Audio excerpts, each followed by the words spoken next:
היי, אני דני, והיום נראה לכם איך עושים מתיחות ברגליים. זה כאילו שפגטים כאלה, הבנתם?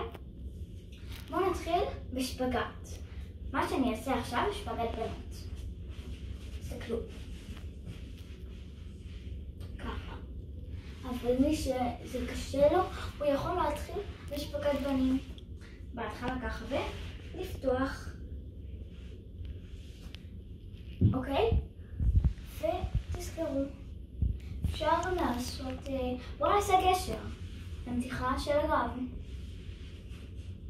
תעשו, תשכבו בהתחלה, תשימו ידיים ככה, שהאצבעות יהיו לחלק הזה, וגם ביד השנייה תכופפו רגליים, ובהתחלה לעלות, ואז לקרב רגליים על קצת האצבעות.